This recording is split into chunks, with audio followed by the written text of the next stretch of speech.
it is so cool to talk to you today. Thank you for the time. Thanks for having me. The first thing I want to know is season 5 ended on quite a bit of a darker tone than usual. So how does that lead into season 6? What kind of effect is that having on the story this season? Yeah, I mean, I think I hate to say, but I think it's not going to get much lighter. I mean, yeah. So Claire obviously went through a lot of trauma and the assault, and I think some time has passed, and people at the Ridge, life moves on, and we think that Claire's she's got over it. She normally does. She normally deals with these kind of things pretty forwardly. She just moves on. She's quite pragmatic, but I think it really has affected her. And unbeknownst to Jamie, she starts to self-medicate, and he's unaware because his eye is on a lot of other I guess problems that he's dealing with, from the War of Independence that's fast approaching, to his loyalty to the British, knowing that he's on the wrong side, and also in the form of the Christies who arrive, who really sort of unsettle things. So yes, there are light moments, but it's Outlander, so be prepared.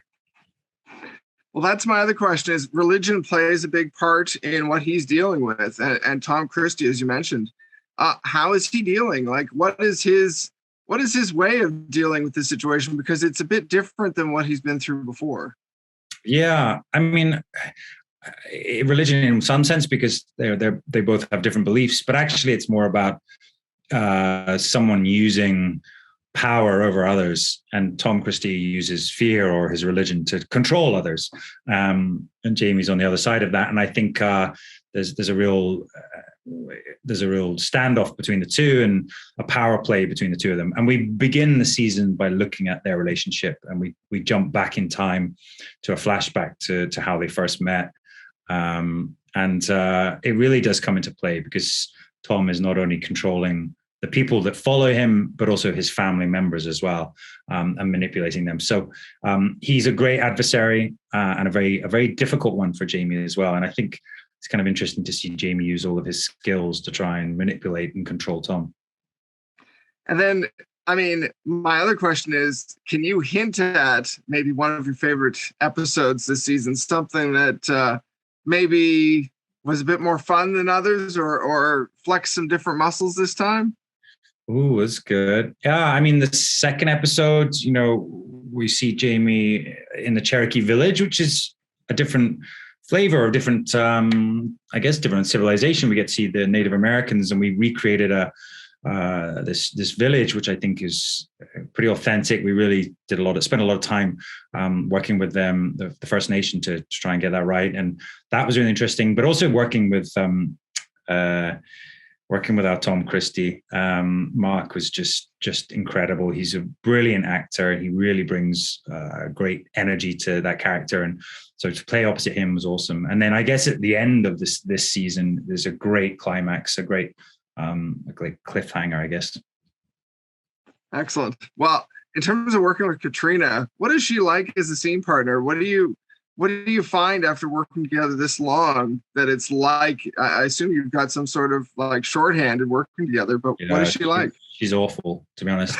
Yeah. No, we exactly. I think that's the key. I think shorthand. We know how each other work, I think. And we started together. We've been on this long journey together. It's like, it's almost, you just know how they're going to react, or they're going to interact. And, we can tell if we also have each other's backs. If the other actor doesn't feeling comfortable or something isn't working, we'll work through it together. We'll talk to the director or the writer, and we'll try and work through it. She's very thoughtful. She'll always approach things having given it a lot of thought, and then she'll go at it 100%. And I think that's what's so great, is to have, that's the kind of perfect scene partner, right? Someone that'll just give everything, but also that you feel extremely comfortable with. Well, the other side of this is, these days are tough. Times have changed since Outlander first premiered. What do you think that the series brings to people that is going to keep fans hooked? Because they're obviously already, chomping at the bit for the new season. So, what do you think the show offers? And is part of that just giving them that taste of Scotland? Is that a big part of what you think the show delivers? Well, I used to think it was that. but the show isn't in Scotland anymore. It's it's in it's in America, North America. So it can't just be that. So it has to be. I mean, it's the characters, I guess, and it's the fact that they've been on this journey with the characters. They've invested in them, and they want to know what happens next. I think we all do. It's the relationship. I think they're just such unique characters. We haven't really seen them, and it's very rare that these kind of iconic characters come along. But yeah, I think we all want to know what happens in the end, and I think that's what keeps us hooked. But yeah, it is a beautiful looking show. And Scotland does. Oh, that's someone calling from Scotland. It is a very unique show. So I think it's very beautiful, saying yes, and it also is portraying America, but I think the beauty of Scotland is transferred there, and I think we're very lucky to have such great locations. One of the fans asked if you're reading the next books. Are you reading ahead at all for potentially, hopefully, a next season? Well, I know, we are obviously doing season 7. So started that book, but there's so many Diana's, and they are big books. So I don't want to get ahead of myself. She's obviously just published book 9.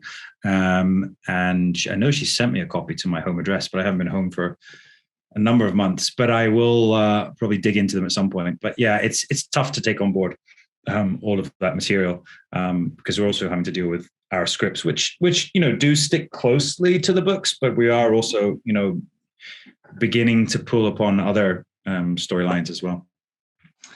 What is your favorite part of playing Jade? Because he's got a very particular sense of humor, but he's also a tough guy, and he's also a leader. What's the best thing for you? Ooh, that's a good question. Yeah, I do like his humor, and I like his strength, I think. But I think